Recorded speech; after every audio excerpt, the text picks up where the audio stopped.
Today's goal is to get an insane amount of emeralds in a short amount of time. And you might be thinking, what could I possibly do with all of these emeralds? Well, it's for villager trading, which is secretly the best way to get overpowered loot. You can get full diamond gear, insane enchanted books, and even rare items like ender pearls. And the best way to get emeralds is definitely with a raid farm. But by the time you get all the materials to make this, what could you possibly even need to trade for still? Don't worry though, there's a much faster way to get emeralds, and that's by trading with the villagers themselves. With just some common materials, you can still get a good amount of emeralds. But really the better way is by automating this with glitches.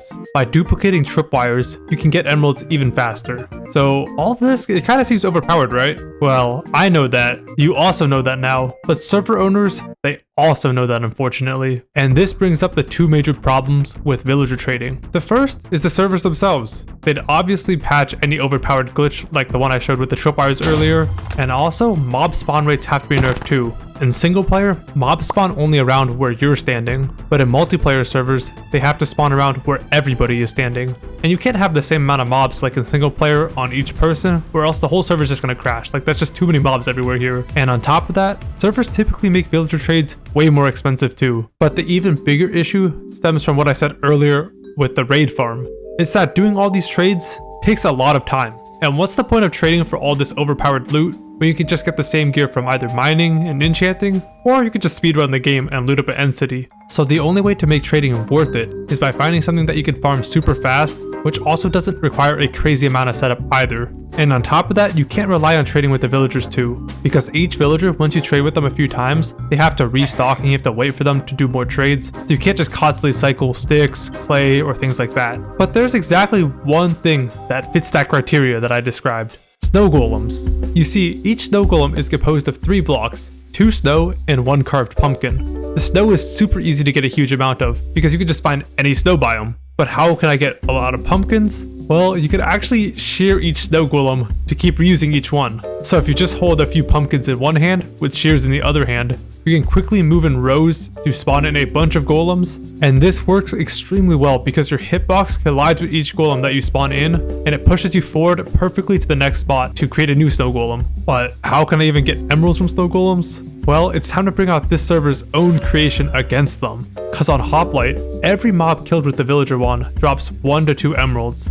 And using this little trick, I can spawn in hundreds of golems and turn them into stacks of emeralds easily. So, can I use this crazy strategy to become overpowered and dominate a battle royale match on Hoplite? Or will I still somehow run out of time while trying this strategy? Let's run a match and find out. Actually, I'm lying. You see, the best way to save time is by not even playing the game. Instead, I did just a little bit of planning before I even attempted this. You see, villager prices are always set within a certain range of emeralds. So here's a chart that shows all the different villager trades and the amount of emeralds that they would cost. So I first calculated the amount of max emeralds it would take to purchase all the gear that I wanted, which would be full diamond armor, protection 4 books, sharpness 5, fire aspect, and also a bunch of ender pearls.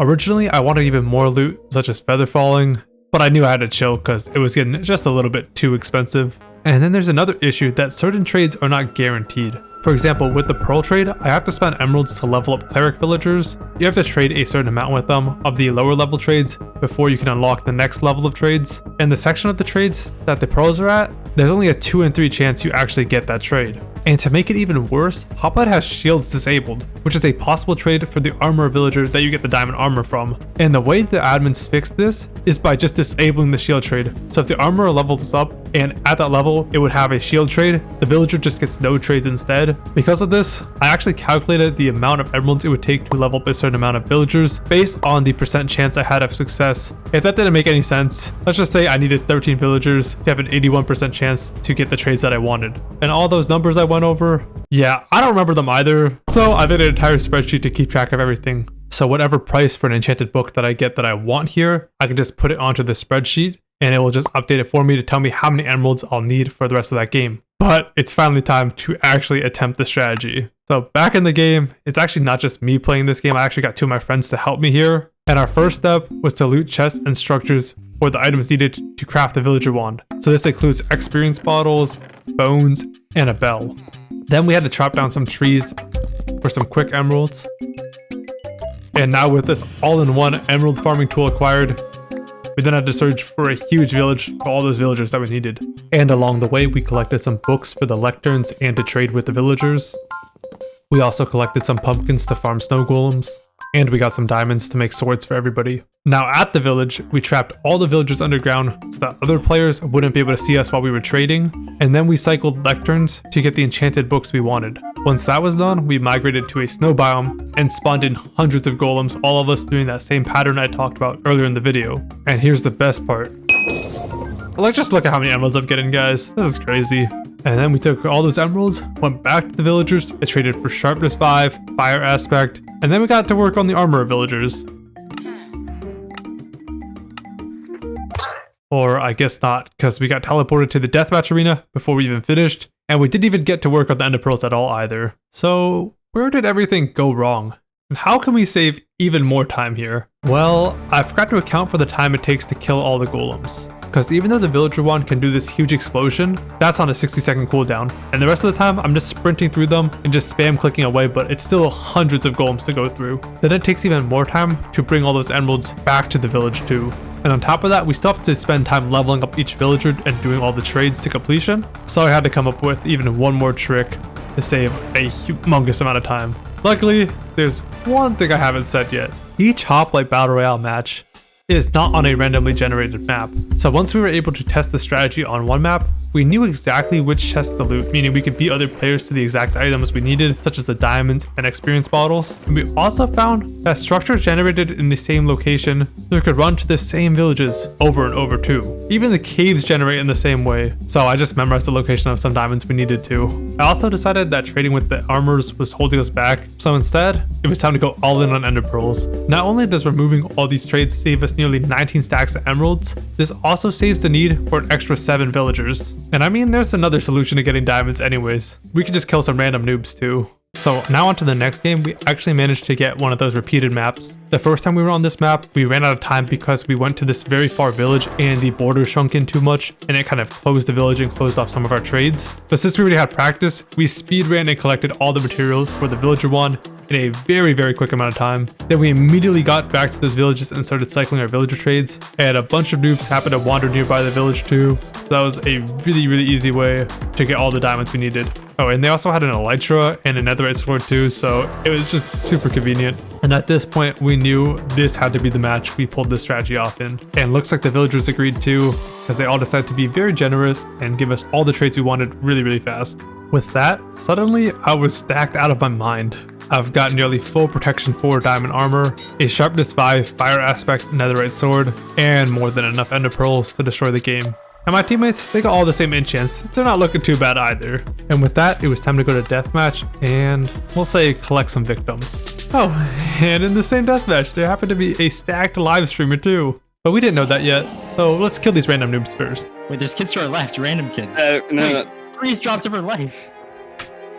Okay. Poor guys. Oh no. Oh, Goodbye, one dead. 2 dead.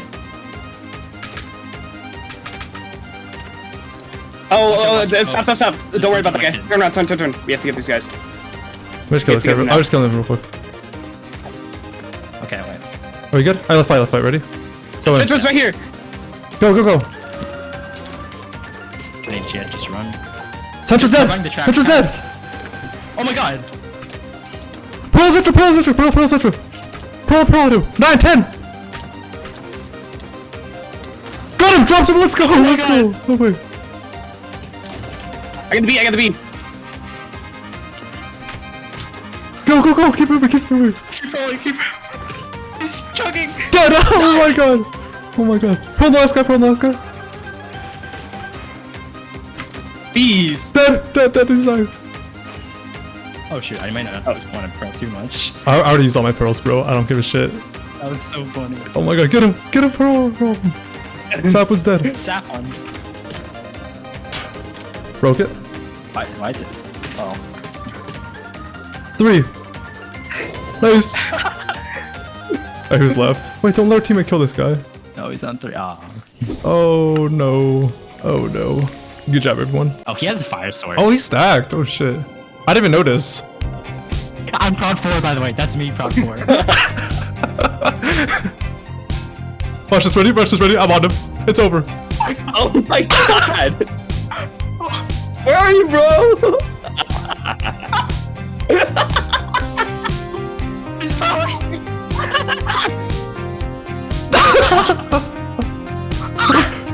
No shot. Oh my god.